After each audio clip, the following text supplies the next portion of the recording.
Is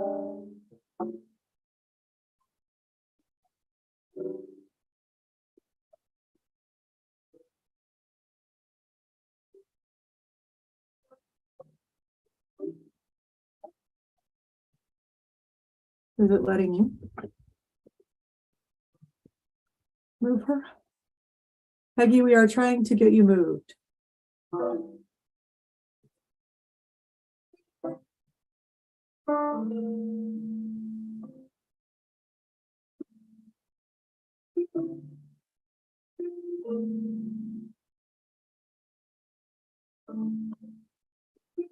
Oh, now you need to make me a co-host, sorry, because I can't move her. We are on it today, aren't we? Uh-huh. Thanks.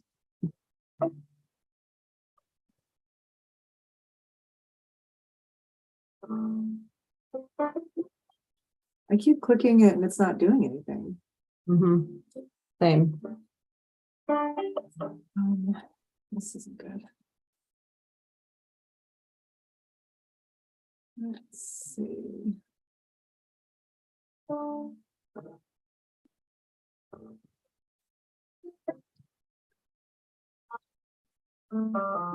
Peggy, can you try clicking on this link and see if it lets you in?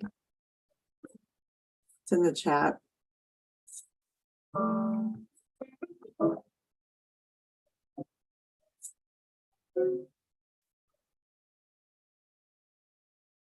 Yeah, that link works. But is it? There we go.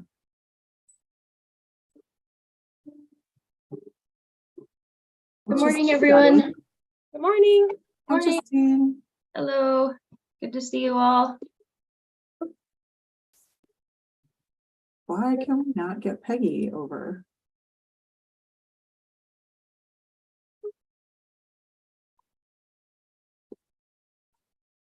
There it goes. Justine, I sent you a quick email with some information. I'm not sure if you had it. Okay, thank you. Yes, thank you.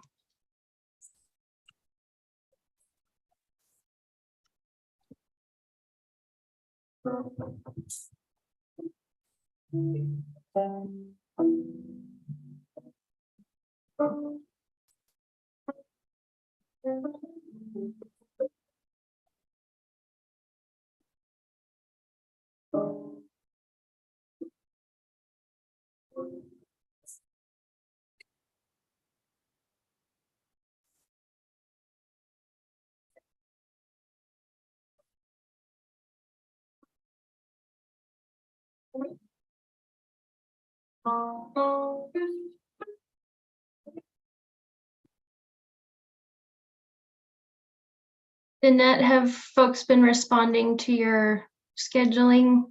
There's a few I did. That's one of the ads that I made Okay, great. for the, just a quick reminder for folks.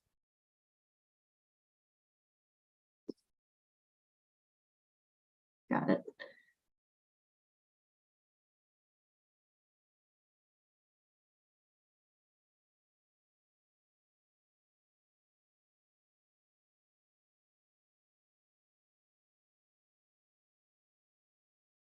Deanna, we can't hear your music anymore because you muted yourself.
Chloe, would you mind sharing the screen, like doing the slides? Okay. I wouldn't mind. My computer's been acting up. This one, it's Okay. restarted like 3 times, so I don't know that you want Okay, me. that's fine, that's fine. Alex, can you please change your name?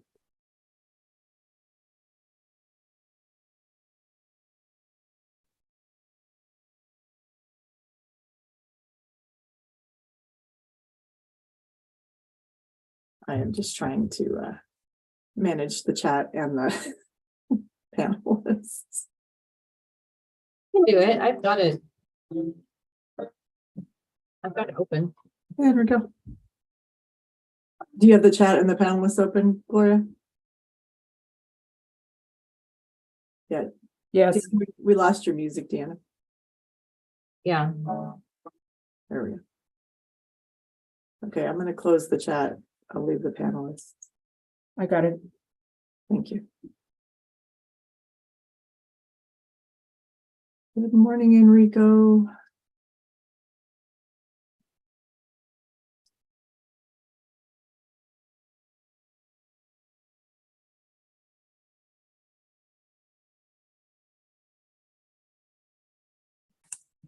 Good morning, everyone. How's it going?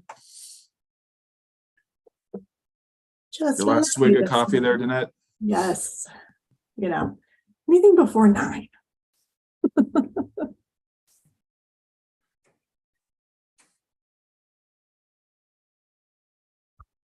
In share, Jeanette. I got it. You got it? Okay. Yeah. Thank you. Makes it Although I don't know why it will not let me share sound. weird. Oh, wait.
Chloe, can you please move Margarita over?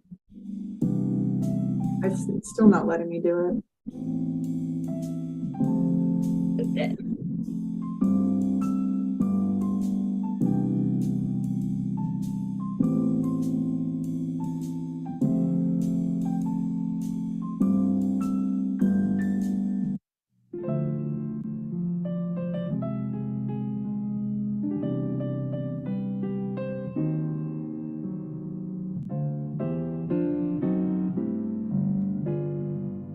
Morning, Counselor. Good morning, Margarita.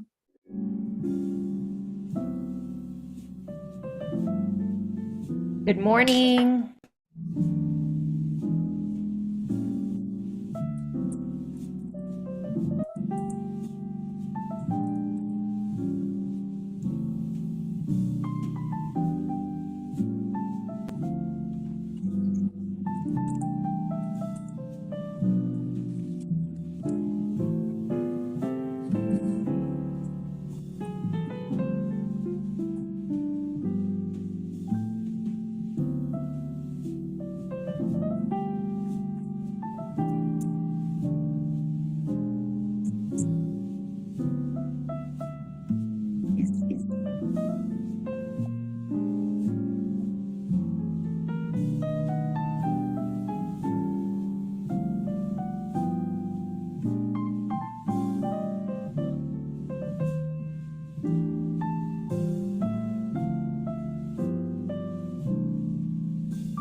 wondering if the ABC board members would be so kind as to change their names.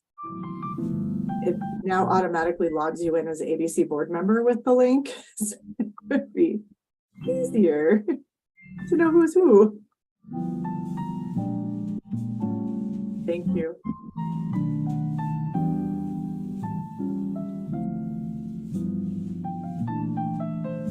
Good morning, Ellen. Good morning. How do you change your name? I don't understand.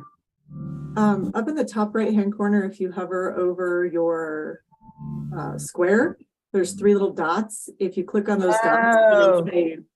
And I don't know why some people are clicking, everyone's got the same link, and some people roll in as ABC board member and some people roll in as themselves. I'm not sure what change occurred, but Rename.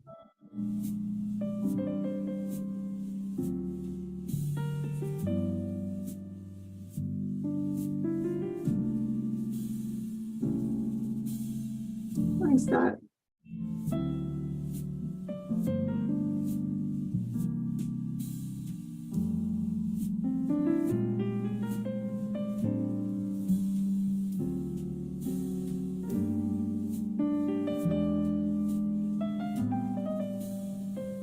Madam Chair, if you'd like to get started, we do have a quorum.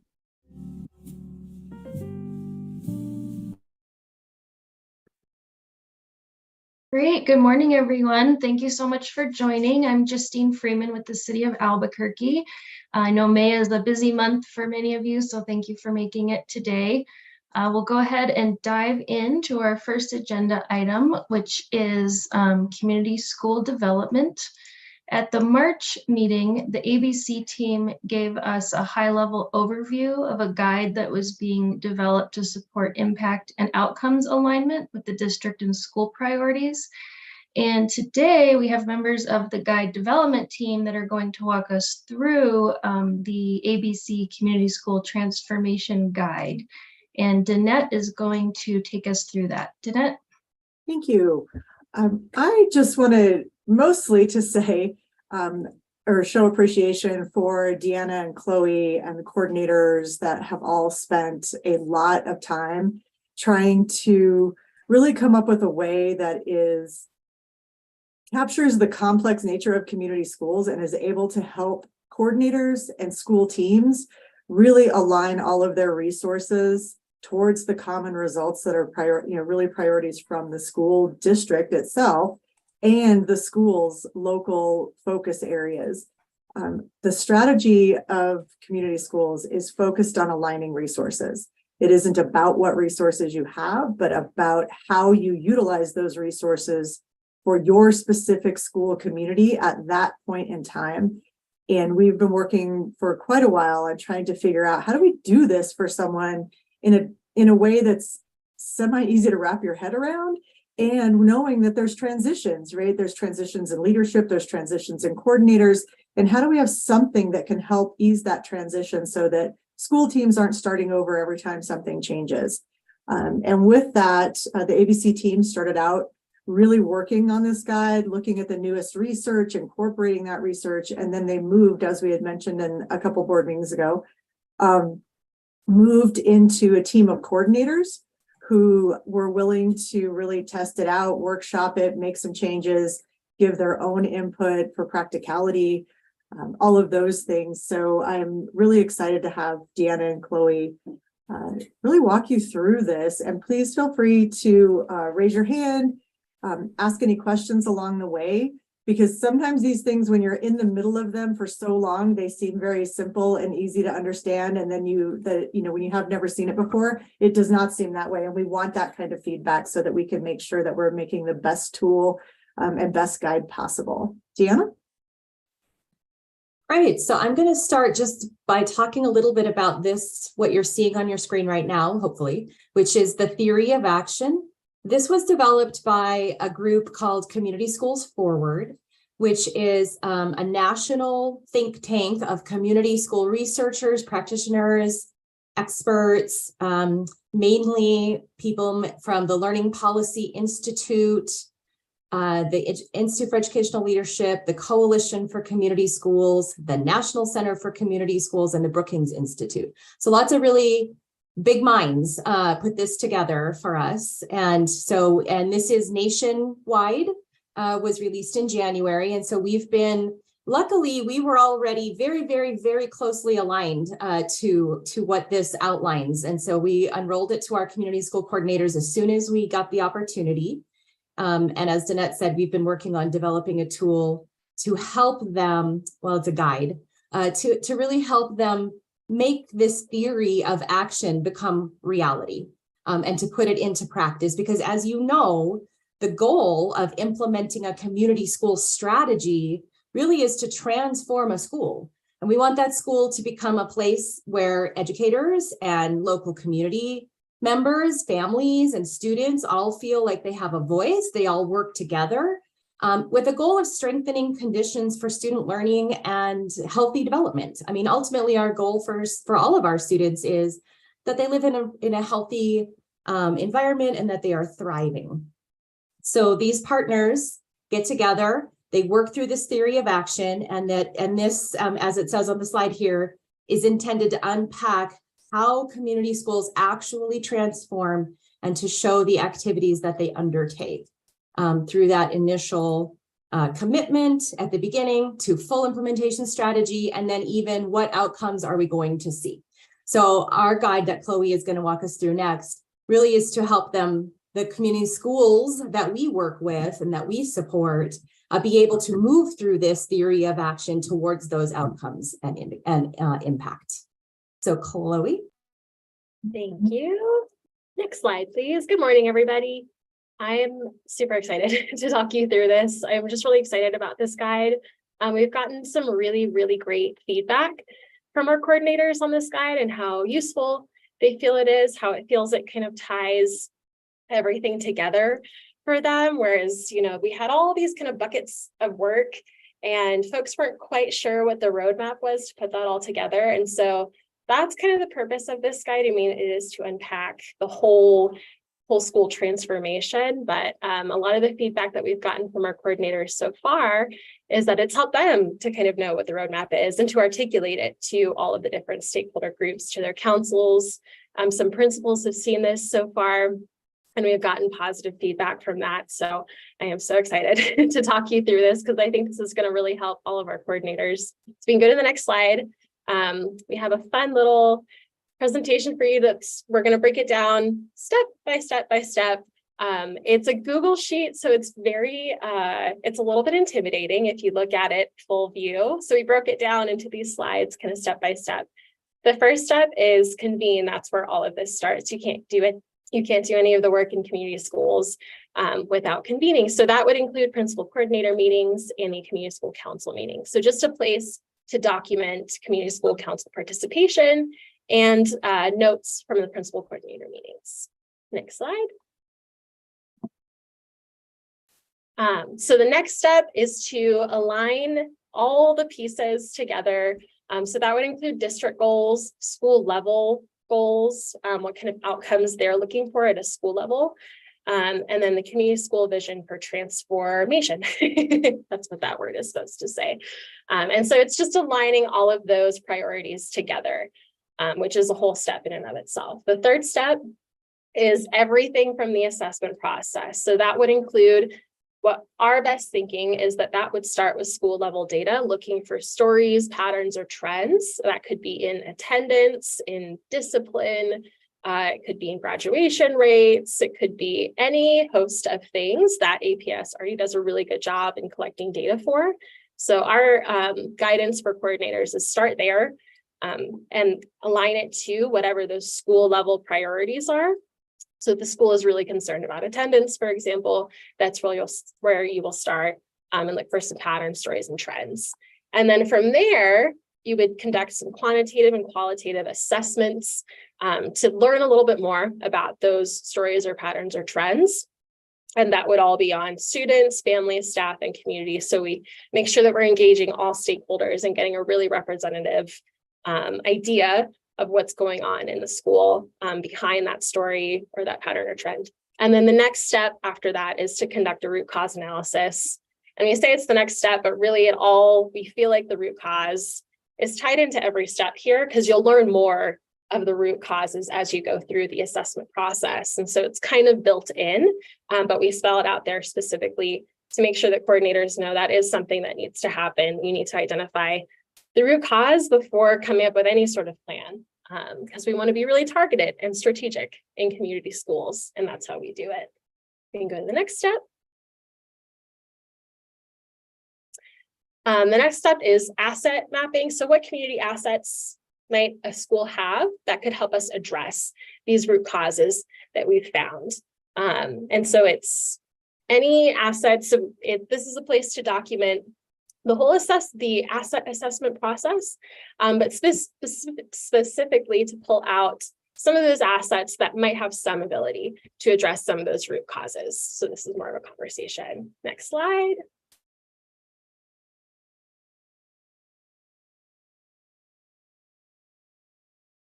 And here's our best thinking is that you would prioritize which root causes to kind of focus on as a school community. Which root causes do you have assets that might be able to, which assets do you have that might be able to address some of those root causes? And that's going to tell you which root causes to focus on. Next slide. That was pretty simple. And here's where it gets a little bit trickier. So originally when we made this guide has been through so many changes, but originally when we made it, this was just one step, just interventions. What are you doing to address those root causes? Which assets are you utilizing to address those root causes?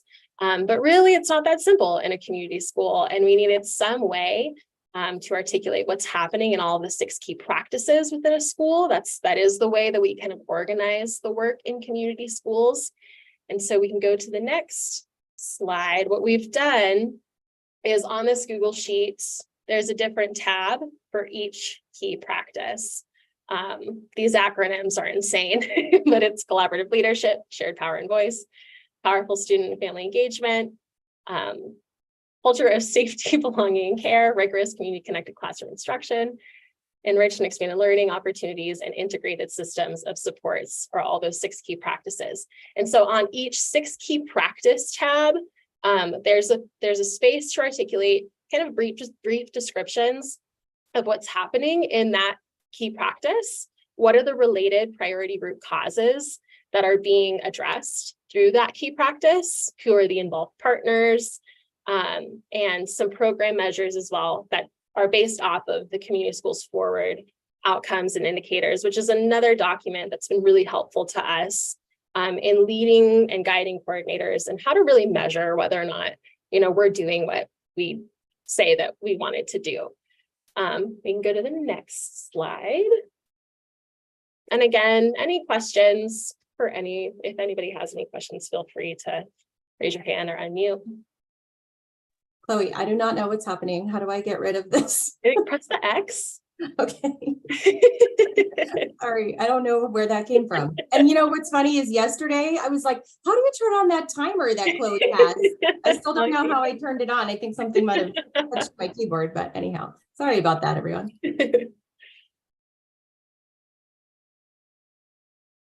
So this next step, is evaluation. And so this is a space for the council, the community school council, to really analyze everything that happens, and however long that is really determined by the school-based team, the community school council. And so it could be over a year, it could be over a few months. It just depends whenever they all agree, like, we're going to do this one, we're going to implement this one program, see if it addresses anything, see if it improves any data points that we're trying to focus on for like a month. And then after a month, see if that works. A month's usually not that long of a time, but that's an example. Or it could be up to a year. So whenever this step comes in, really depends on whenever those interventions are determined to kind of end and everyone is going to evaluate. And so the measurements that we want coordinators to focus on is how much did they do, which is a quantitative measure. How well did they do it? and is anyone better off, which is very qualitative. And Deanna, I don't know if you wanted to speak more on this evaluation piece. Deanna's a whiz with evaluation, or if you feel like I covered This it. is only because Jose has been trying to drill this into us since 2011. So this is really part of this. So I will say there's a couple things actually that I want to talk about. Our guide here goes a little bit further than the theory of action. The theory of action does not include the root cause analysis, which we feel is really important. And we did lift that up to Brookings and IEL and LPI and everyone, just to tell them that we felt like that was a really important component in identifying that interventions that you're going to take through these key practices. Because if you're not addressing the root causes that are leading to, so for example, if a high school was looking at they convened, their shared vision was, we're going to increase our graduation rate, by 10% in the next 2 years. They would start examining their data and digging really into those qualitative and quantitative assessments around why exactly is our graduation rate where it is right now, and what is preventing us from reaching this goal, or what maybe barriers or things might be in the way. And as part of that assessment, they would be digging into those root causes, like, well, maybe a lot of our students need to leave school because they have to work to support their families, or maybe our students are experiencing housing instability, or maybe our students are being forced to take 3 jobs, or like there's different things, right, that we don't guess. Like, that's the really beautiful part about the community school strategy, is we ask. we talk to parents, we talk to students, we would talk to teachers, we would talk to other school staff, we would definitely talk to community partners around what are they seeing that might be impacting the graduation rate at this school, and then also what could they contribute, that goes to that asset component, to help us meet that goal. So then the interventions with the key practices are really specifically looking at, okay, if in our theory, right, if we address this and this and maybe this, we should see our graduation rates increase over time. That's how this is supposed to work. However, we will not know if we reached that goal if we do not set some benchmarks, right, to say, okay, by 3 months in, this is where we want to be, 6 months in, and we have to set those benchmarks and those assessment components and evaluating before we even start. Because if we just go ahead and jump into actions and then we forget to measure what it is that we're doing, we're not going to know that these things in particular impacted our graduation rates. This is also one of the real kind of challenging aspects of community school implementation, because it's so interwoven and so entwined with how schools operate. Sometimes it can be challenging to point to a thing and say, yes, that is the thing that really impacted graduation rates. And that makes it so important to include this evaluation component, to say, okay, look, we're going to measure, sure, how many students we talked to, how many times they had, a meeting with a mentor, whatever it is that our intervention is. We're going to measure all that.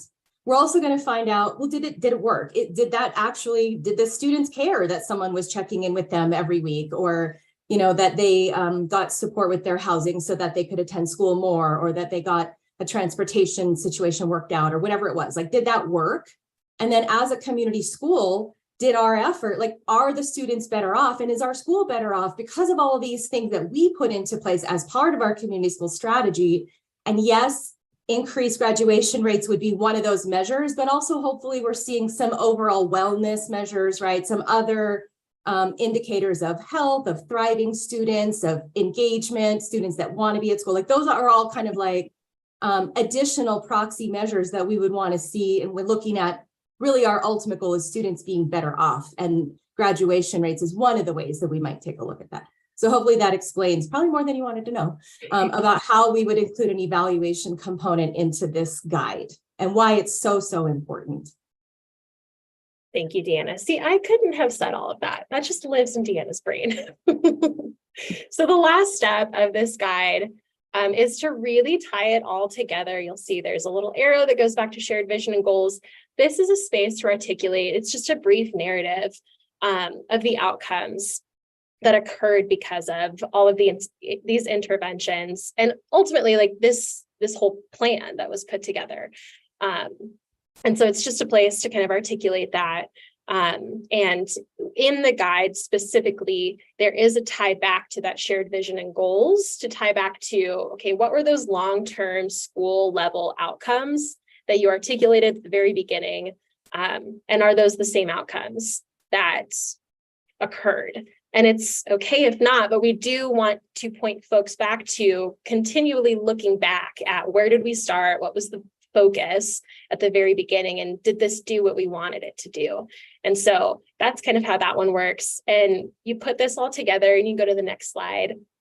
And this is essentially their whole articulation of their process of implementing the strategy, from the very beginning of getting a community school council together, meeting with their principal regularly, all the way down to implementing a plan, evaluating it, and then determining whether or not the outcomes that occurred were the ones that we wanted them to occur.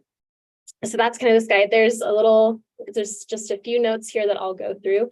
It was created in order to provide coordinators one single place, one document space to capture and share their school's community school planning, implementation, and transformation processes. So whereas we've had many tools that were really comprehensive, like I said, it was all kind of scattered, and a lot of coordinators weren't quite sure how it all tied together. And so this is like a very clear roadmap of you do this, and then you do this, and this, and this. And folks have really been receptive to that. We introduced it in February of this year. And since then, we've been conducting step-by-step trainings. Each different step has had its own training, and it's also included some feedback sessions. When we unveiled it in February to the coordinators, again, really positive feedback. Folks were really excited about it. We wanted to see if there were any coordinators that might be willing to test it for us, see how it works for them, like real life. We can put together a great guide, but if it does not translate to the work that's happening boots on the ground, we need to address that. And so we really wanted to work with a group of coordinators that could test it out for us and see what's missing, see what doesn't make sense. And so we've had that group working with us and providing feedback all along the way. This has really been, I'm really proud of this process because it's been very collaborative, and just getting coordinator feedback on, does this work for you? Does this make sense? Does this actually translate to the work that you're doing? And so today I'm going to invite Melanie Payas from RFK Charter to share with us. She was one of our coordinators that's been a part of the pilot group, and she's been present at pretty much every session that we've had to go through this tool, and we've just really valued her feedback on it and her perspective. And so Melanie, I'm going to invite you to just share a little bit on some of your thoughts on the tool. Thank you. Can you all hear me? Yep. Oh, good. It's a paranoia of mine. Good morning, ABC board participants and viewers. Happy Teacher Appreciation Week to all of our dedicated educators. My name is Melanie Musquez, and this year I represent RFK High School and Middle School. I function in a multifaceted role of coordinator and administrator as well. Therefore, I've really enjoyed this work, looking at it through a bifurcated lens. When ABC began discussions regarding the APS transformation guide or tool, it was a conversation that I found valuable and important. We were invited to the table to work collaboratively to view, co-develop, and co-design the transformation guide. This work is work that was a passion project because many of us saw the value in condensing the why behind our partnerships into one proprietary space. As the leader and coordinator advocate, one question that I often lead with is what will be taken off of coordinator plates so that they can have authentic buy-in to commit to this level of work. The answer has become that we will be condensing over 90% of coordinator paperwork and data collection so that we can have all of our codification in one space with this transformation tool. The form is multicolored so that people that think in color can begin grouping their ideas in a manner that can help everyone to remember the various pieces rather than have them scattered in different forms. It's also extremely visually appealing. We begin by identifying the partners that we are leveraging and describing who they are, and then adding any relevant skills and links to their organization or links to notes that we might have developed when meeting with that partner and developing that shared vision. Notes are optional to capture coordinator thinking or aside, including something that we might want to highlight in that data. Of course, as we transition from the 4 pillars to the 6 essentials, next is where we consider the root cause that we are addressing and partnering with particular organizations. The why behind our work must be apparent to the ABC and stakeholders of our respective schools so that they can see we are moving forward with intentionality. Our root causes are developed from the data that we have identified that gather and identify our gaps in school communities that need to be targeted, addressed, and closed for the betterment of our students, families, and school communities. There is a space for links to the data that we have collected, our rationale, and space for notes that is relevant to this piece as well. And next we have a space for a partner or initiative identification. As we consider sustainability, it is crucial that we highlight the names, the roles, the functionality of the program or activity so that future coordinators and leaders can have access to that information. An aside for notes or including contact information is available in the form as well. As we leverage our partners, we must do so with the intention of growing our school community and closing gaps that we have previously identified. As we consider the question, how will we know that these gaps are closed or closing? We consider the need for measurement. We must have a way that we decide upon with our partner organizations to demonstrate the effectiveness of those partnerships. Furthermore, this space is equally important for ABC to identify the impact that coordinators are having on their school communities as a means of justification to request those legislative dollars. Any more measurement of growth is a fundamental part of how any healthy organization functions. Included is how we are measuring said growth and the gap that we are targeting in doing so. Lastly, the long-term outcomes allow for a drop-down menu where we can demonstrate the area of impact that we desire to highlight and address. Below is where we can add more qualitative and quantitative data as further justification for the beautiful outcomes that we see as a result of our hard work in this community. The transformation tool is a seamless way to marry the data into one space. This helps the administration have a clearer picture of what we are doing that elevates this justice strategy of community schools. It helps coordinators to be intentional and metacognitive about where they are expending their energy and how they are advancing their school community.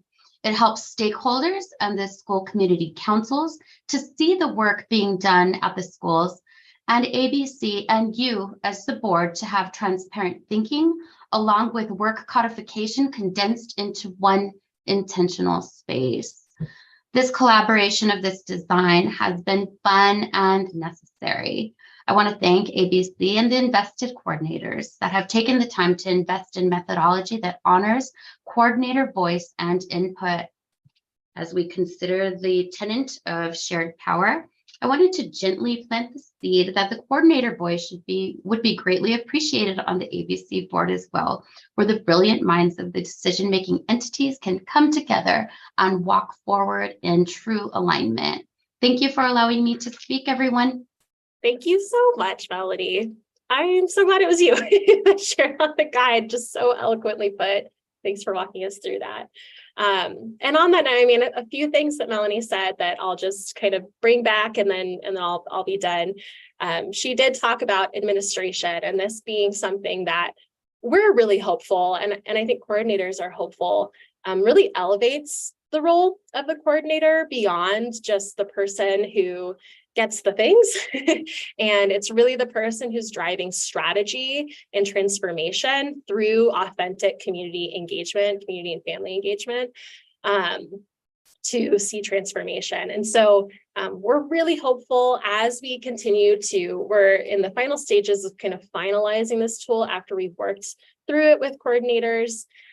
We worked through it with district leadership as well. And so there's a lot of buy-in there. And so the next step is to really bring the principals in along. And Brian has been so receptive to this tool. And we just want to thank him, Brian Garcia, for his help in supporting this tool. And we're really hopeful that this is going to be something that really unites coordinators and principals as well in creating one common kind of vision and plan together. This can be a shared document. Our next steps beyond kind of orienting principals to this tool will also be putting together kind of a user manual for folks who weren't able to be present for the trainings, the step-by-step trainings that we conducted. We're going to cover it throughout every piece of the Institute. We're going to tie it in. And hopefully something else that coordinators have requested is some way to orient their councils to this tool. And if they haven't already done so, their principals to this tool, some sort of like train the trainer or some sort of guide that helps them articulate what is this for and how do we use it together.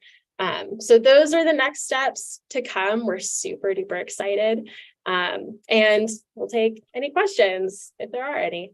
So Chloe, if I could just add, there are a few things, as with all things community schools, multiple people are doing multiple things at the same time that hopefully are aligning at some point and integrating because there is so much to be done. And, one of the things that Brian really works on is and for those that may not know, Brian is the community school development specialist for Albuquerque Public Schools, who works directly with supporting principals, is to help principals also just see this as see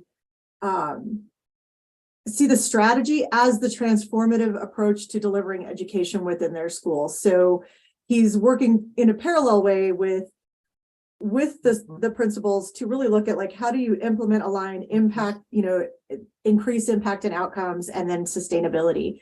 And this all factors in. One of the things we don't ever want to hear is, oh, you don't know that was because of community schools. Because we have AVID, we have this, we have that, right? Community schools is the organizing strategy for all of those programs that lead towards a common result. And the guide itself is meant to do that. So each program, intervention, curriculum, whatever it is connected and seen as a part of the solution, that collective piece that moves us forward, and that the school is driving that movement. And those goals, really. The other part is this year we have 11 different funding sources, or this coming school year, 11 different funding sources funding community school coordinator positions. And that doesn't count the funding that's going towards program and service interventions that are both coming from the district, from the state, and then also from the community. We have a lot of community partners that fund themselves. We're not paying for all of these things. The district isn't paying for everything they are receiving in a community school. So this process brings all of that together in sort of one common vision, common process forward. And with 29 of our schools receiving state community school grants, they're required to have a community school development plan. This guide and the subsequent tool that gets completed out of it will also serve as that plan. And we don't want to have, we don't want to have schools who are responding this funding stream, that funding stream. Here's how we report. This is what we track. That's not how we work in the ABC Community School Partnership. We want to have one thing that will meet the needs of every school to report to any funder. Because if we don't do it that way, we've got coordinators who are responsible to really multi funding streams and reporting, and we don't ask schools to change by themselves. We also expect systems to change in this process. And so all of this is working towards those goals for us as the ABC team, as the community school support and leadership team at APS, in really trying to help alleviate some of this work on schools, but still meet the goals of the people who are writing the checks, right? I mean, that's the constant push when we're utilizing multiple funding streams. So I do want to turn it back over to you all for questions or thoughts about this process, and just really want to give kudos to all of the ABC team and the APS team that have really contributed and worked on this, and the coordinators that are from the charter schools that have also dedicated their time and energy.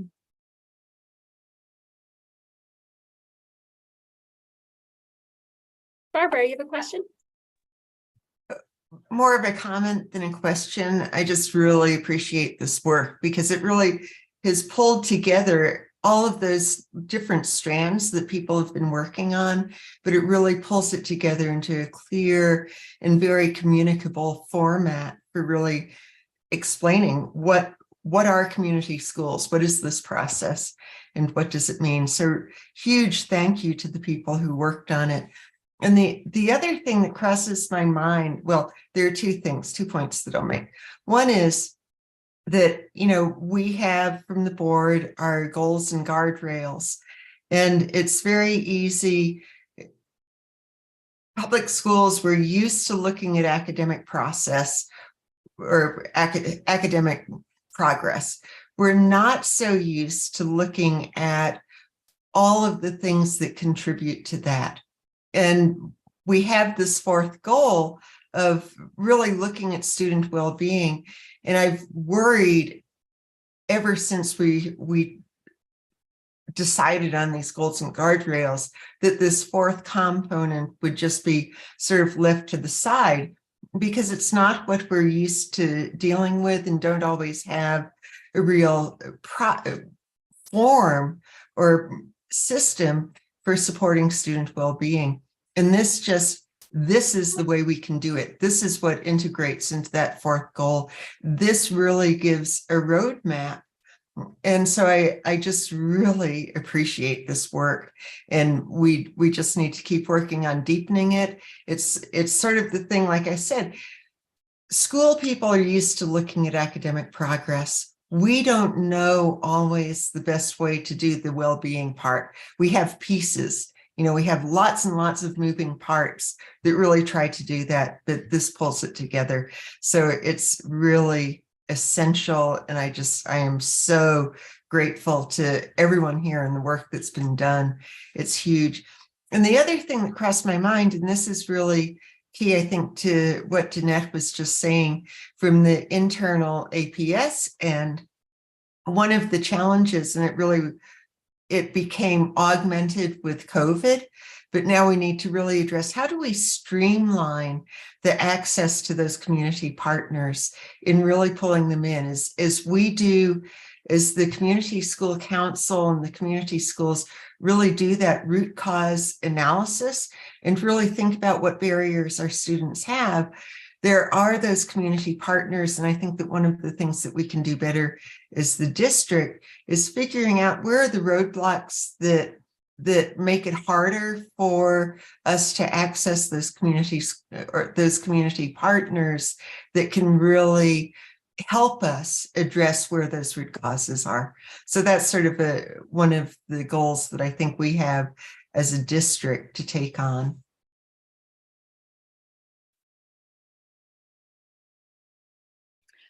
It's Peggy. I just want to thank you that you stuck in through the long haul to get this all done. So a simple question is, what would trigger any changes to the guide? Like, what do you think would be a major trigger that you'd have to really look at that might require changes?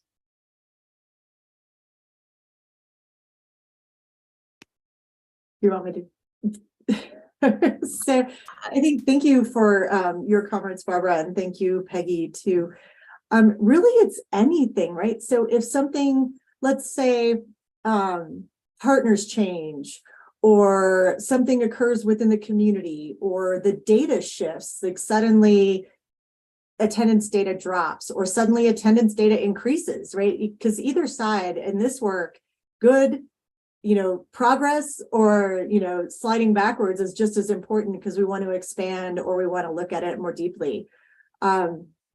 So in a community school, the idea is that we may do a deep needs assessment, but then we constantly are going back and double checking and making sure that what the community wants and needs is still what we thought it was.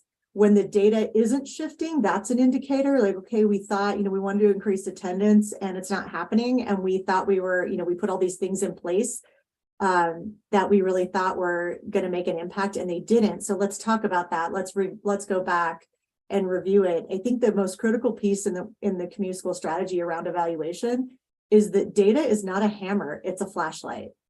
What do we need to do differently? What do we need to do more of? What do we need to do less of? What do we not need to do anymore because it's not relevant? And having that cross-site or that cross-stakeholder council, we call it council, site-based leadership team across the state is a part of the critical piece of that, because you want to bring all those perspectives to the table. So just like developing this tool, like working internally with the people closest to the tool, which is the ABC team and the coordinators. And then the next is the layer is the principals and then the teachers, right? We still are, we're working with Ellen and her team around doing some work more broadly with teachers and Robert out of APS. As we continue to really vet this process, we try not to call it a tool so much because it really is about the way we are going to make decisions in a community school and ensure that we're looking at the same goals together. But I think, it may or may not change every year. And I think that's part of what makes education hard, right? Because just like what you're teaching in the classroom is impacted by what happens outside of the classroom or what happens at the state level, right, at the department. It could stay the same for 3 years, probably never, but it could. Or it may change every 6 months, right, depending on what's happening. So that's hopefully this guide allows for that type of flexibility, but also allows for very clear understanding of, we have 22 partners in our school. How are they aligned to this goal? What are they doing? How are they contributing? How are we contributing to their success? All of that is captured. And this is really, it's in an Excel spreadsheet. So, of course, if anybody wants to see that or wants to be a part of the conversation and give input in a more direct way, we welcome leaders from all levels to be looking at these tools and these guides and these processes that we have. Lloyd? And I just wanted to say, Danette was getting at it, and Deanna put it in the chat. This is version 14 or so of the guide already. Like, this guide has gone through so many changes since February, and we intend to continue to be flexible and adaptive as coordinators work with it. I think starting in the fall, this is going to be the thing that we use with coordinators to kind of get an understanding of what's happening in their schools. And we'll have a better idea starting next fall, how this is actually playing out on school campuses and what we might need to change or adapt. And also depending on how principals are interacting with it as well. We want to make sure that this is something that works well for both coordinators and principals. And so our intention is to be very flexible as folks are working with it and kind of wrapping their brains around it.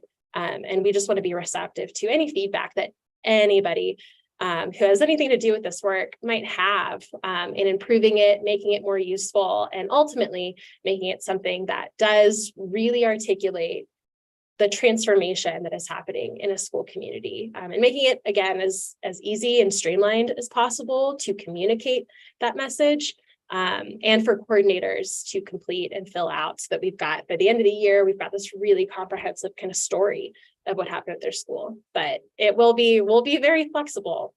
That's why it's our job. So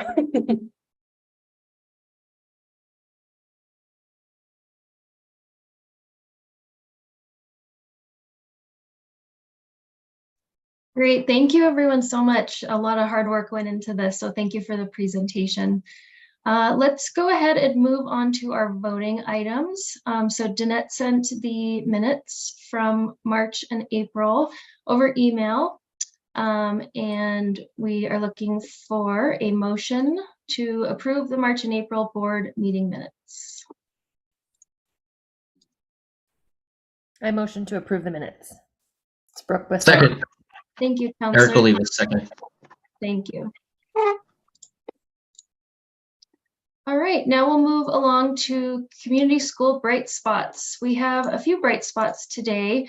If I mispronounce any of your names, feel free to correct me, but we're going to start with Maria Marquez, community school coordinator, and Debbie Laribas, principal from Pajarito Elementary School.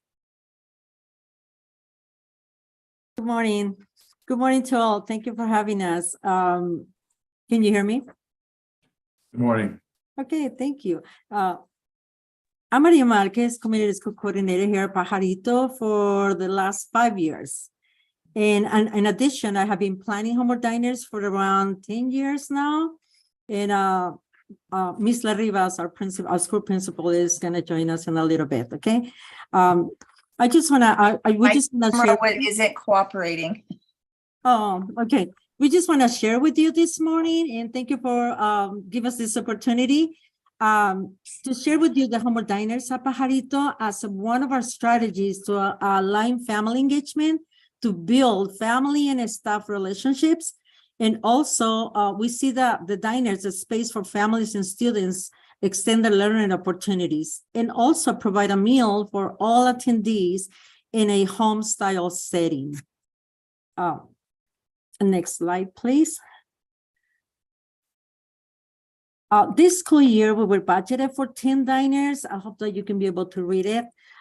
There's too much information in this little page, but it's basically all the diners, all the calendar, how we plan. This is how our brain works. It's just to have all the information in one piece, okay? So they budgeted for 10 diners, and we added one more thanks to the sponsorship by our local Panda Express restaurant.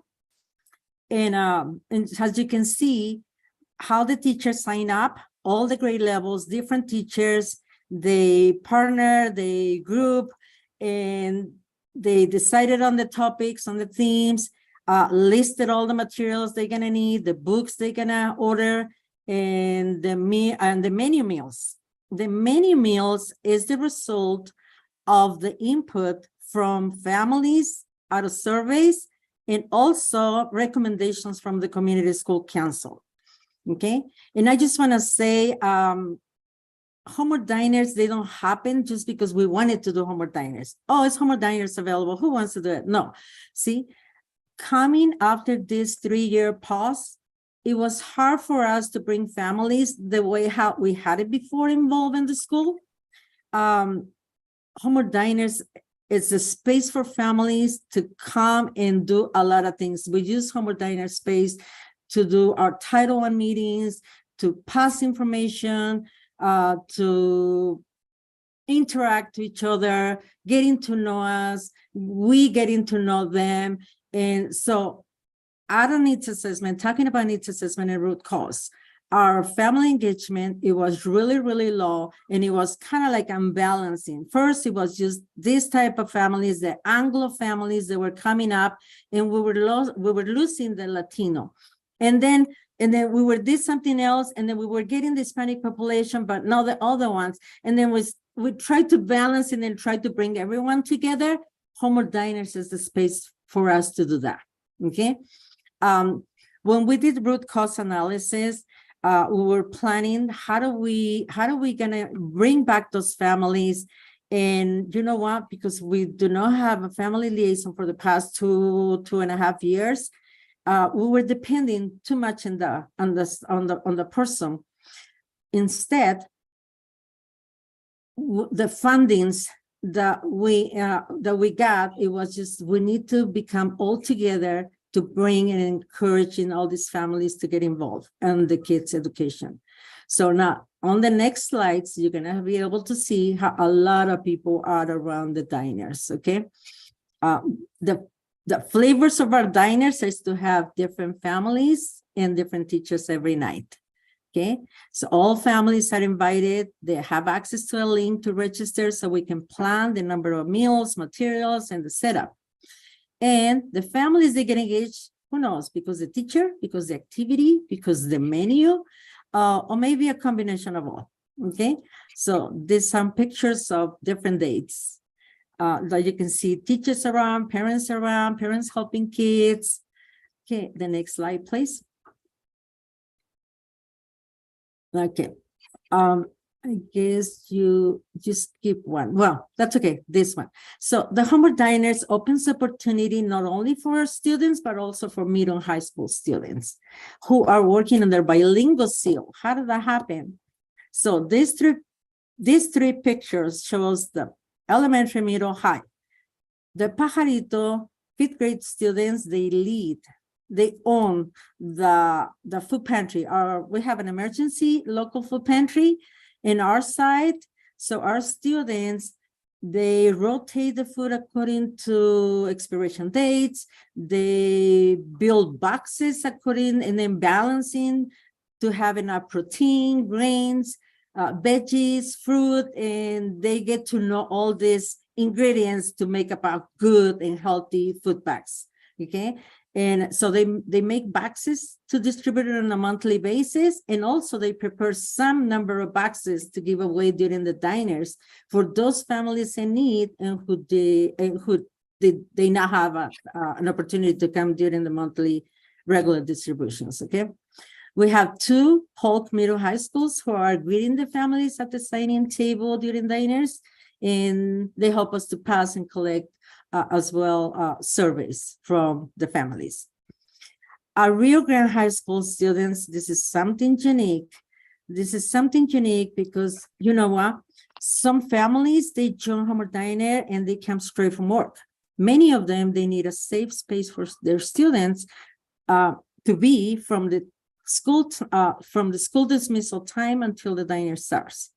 So we were able to align the CSI OST funding to support the Pajarito students who are attending the diners.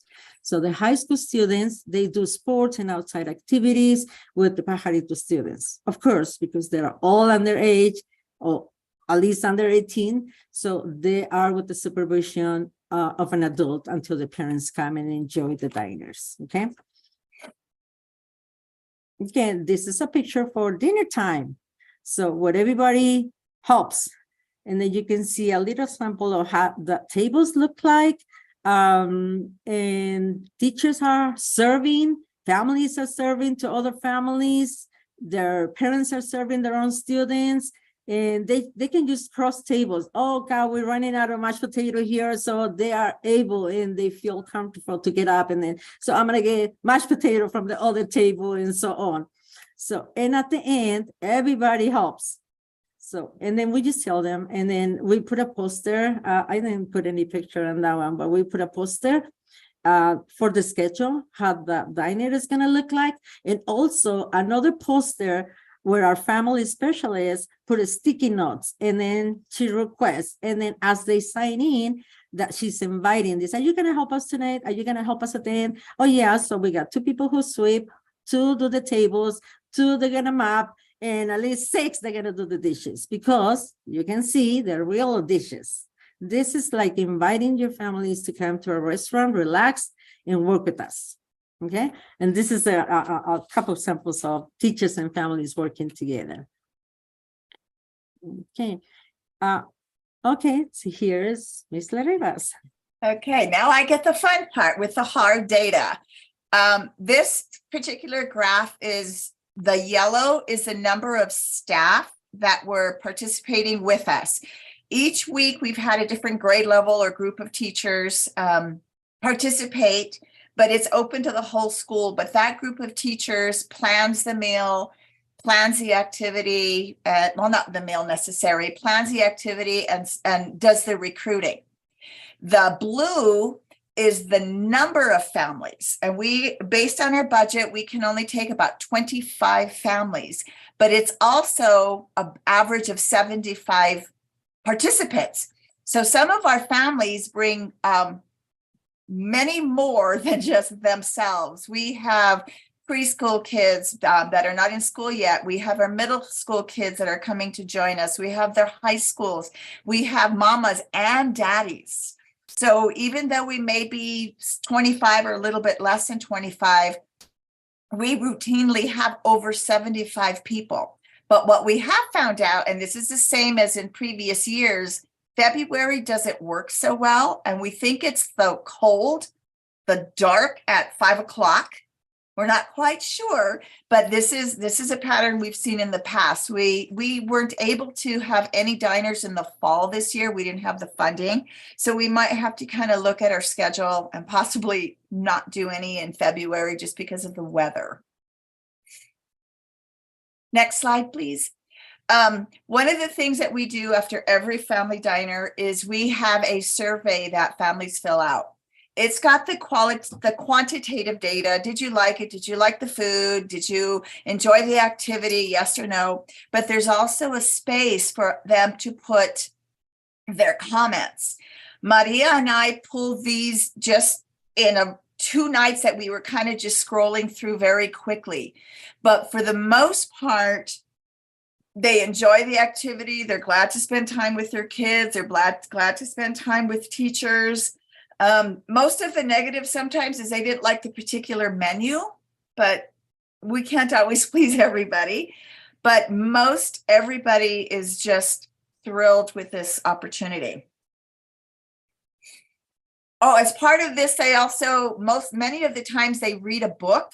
And if we do a read aloud, the families each get a book, and we're paying for the books through Title I. So just another way to leverage some funds. Okay, now you can go. I think Maria is going to close us out.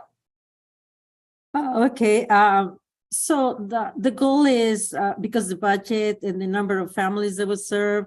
So the idea is, and the goal is to have approximately a budget for like around between $5 and $6 a meal per person, which we did it. So some of our nights, there were, I guess it's a lower number, that was 65 members, and the highest it was 101, the bingo night. So everybody loved the bingo.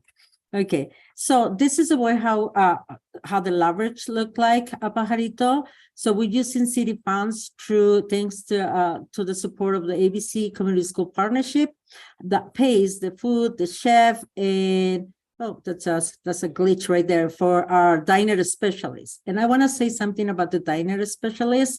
This is one of our parents.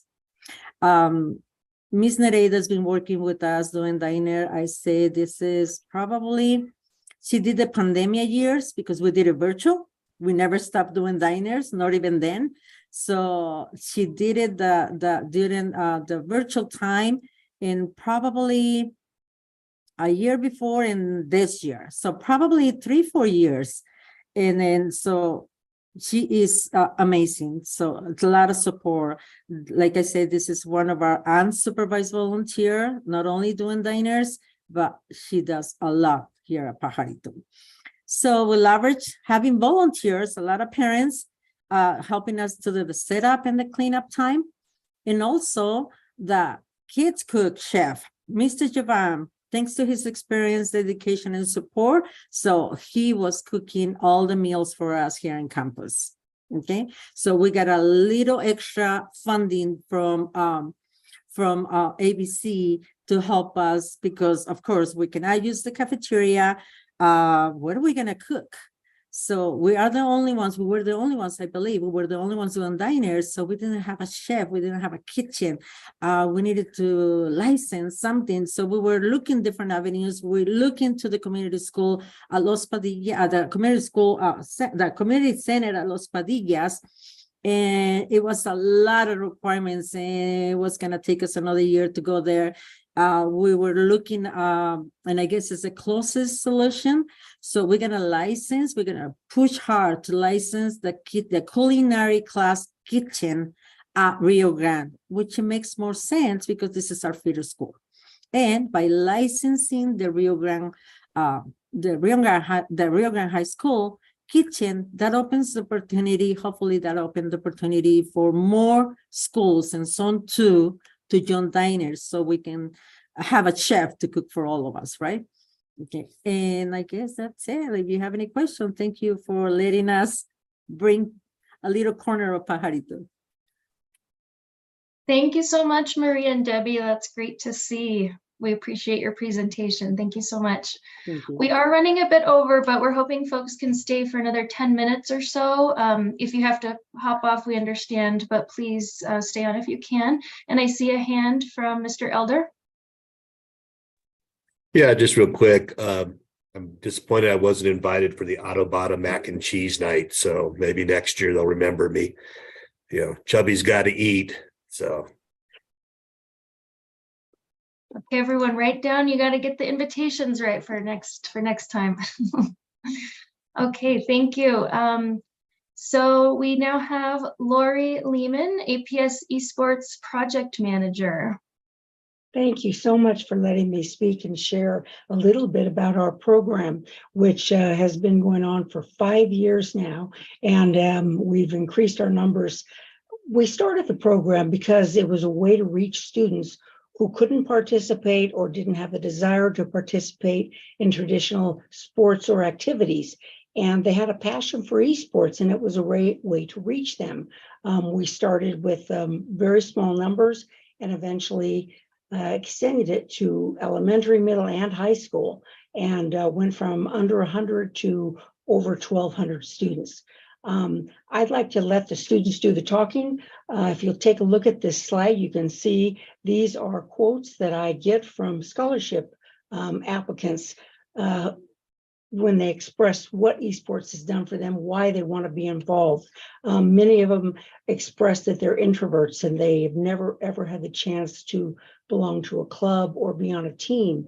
And it not only is their safe space, but it gives them a chance to have friends, a social outlet, and they're so proud of that, and we are too. We have students that talk about improving their attendance and improving their grades because they want to stay on the team.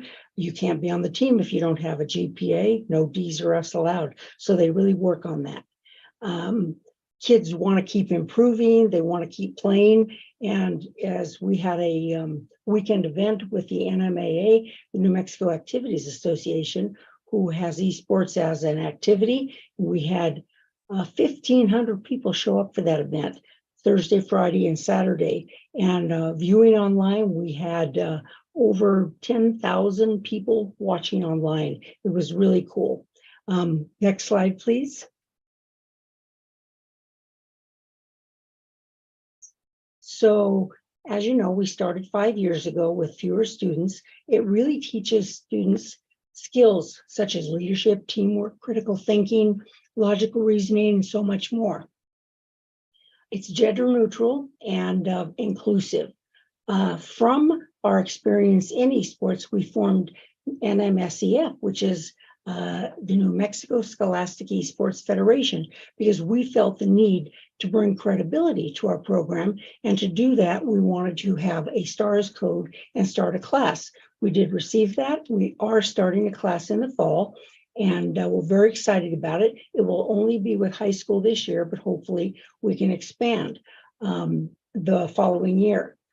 Also, we had 6 students receive $21,000 in scholarships to attend colleges this year, and tech or computer-rated fields will be the focus of their majors, but they will be playing esports as they attend the colleges. The city of Albuquerque and ABC community, without your support, we couldn't have done any of this, and we're very, very grateful and thankful for that. Next slide, please.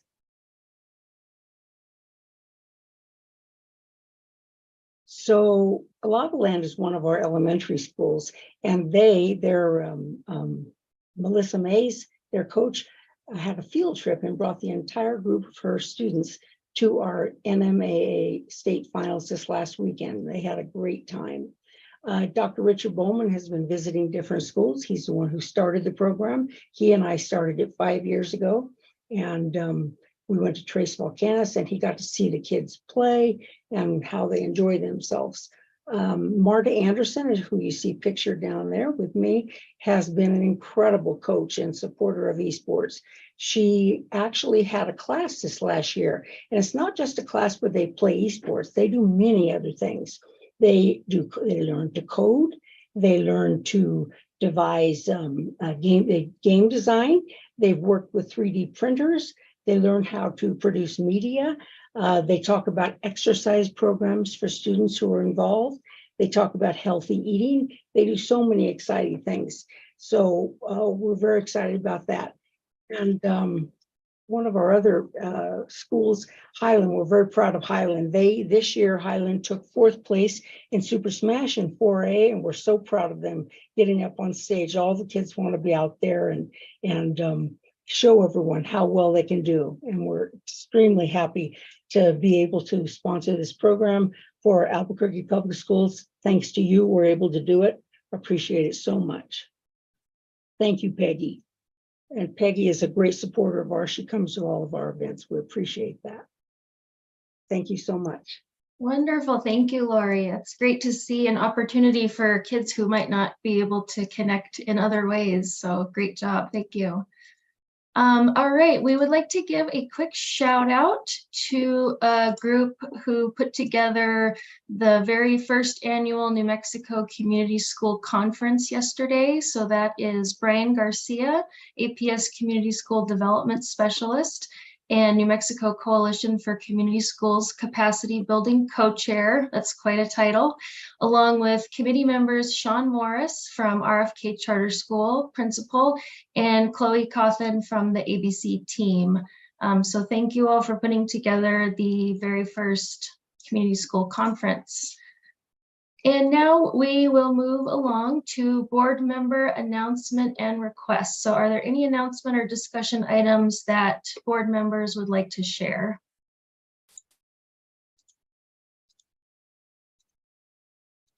I can't see all of you at the same time, so feel free to unmute and shout out. Superintendent Elder, yes, sir.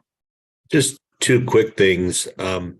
One, it's graduation week next week, so stay away from Expo to Mexico because there's going to be crowds, but it's a really exciting, awesome time, and we're really happy, and it's just a neat moment. And then on a less fun note, we had been dealing with the social media threat the last couple days, and we finally figured out it came from Florida, and they've actually arrested a kid back there in relationship to it. And bam, last night we had one out of Oklahoma. So if you get people coming to you and saying, hey, I'm hearing about these social media threats, please reassure them that we take them all very, very seriously. They're all investigated in conjunction with federal law enforcement. And, you know, we can't respond to every single one every time we get an email from a parent or a call from a parent, but we do investigate all these threats and take them very seriously. I just have a feeling it's going to be a kind of a wild run to the end of this year with all this garbage. So you may hear more in your schools. Just let them know we are paying attention and we are addressing it. Thank you for sharing that. Any other announcements or discussion items from board members? I have one I'd like to share. I would just like to give everyone a friendly nudge. If you haven't yet registered for one of the ABC board learning exchanges that Danette sent over email, please do so. It's in the same email with our minutes from the last two meetings. So hop in there, sign up for a meeting that works for you if you can. I also wanted to let everyone know tomorrow is the last day for our City of Albuquerque summer lottery. So that closes tomorrow, and then we go into open enrollment for any spots that are left.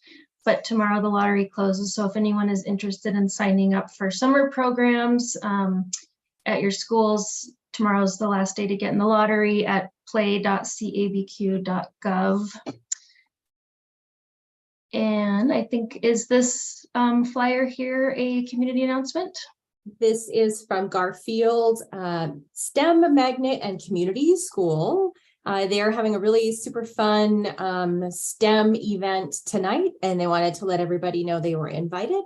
And they did share that they're in line with the transformation guide. Their specific outcome here is to try to increase enrollment and engagement at their school. So looks like a lot of really fun events. And I know they've worked very hard to include community partners with that STEM theme because they are a STEM magnet school. So they asked us if we wouldn't mind just letting you all know you're very welcome to stop by and participate.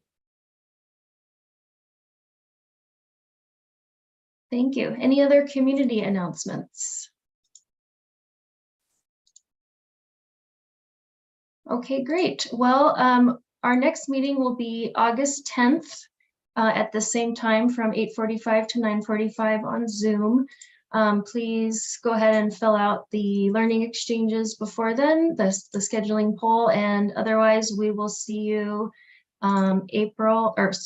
August 10th. Thank you so much. This meeting is adjourned.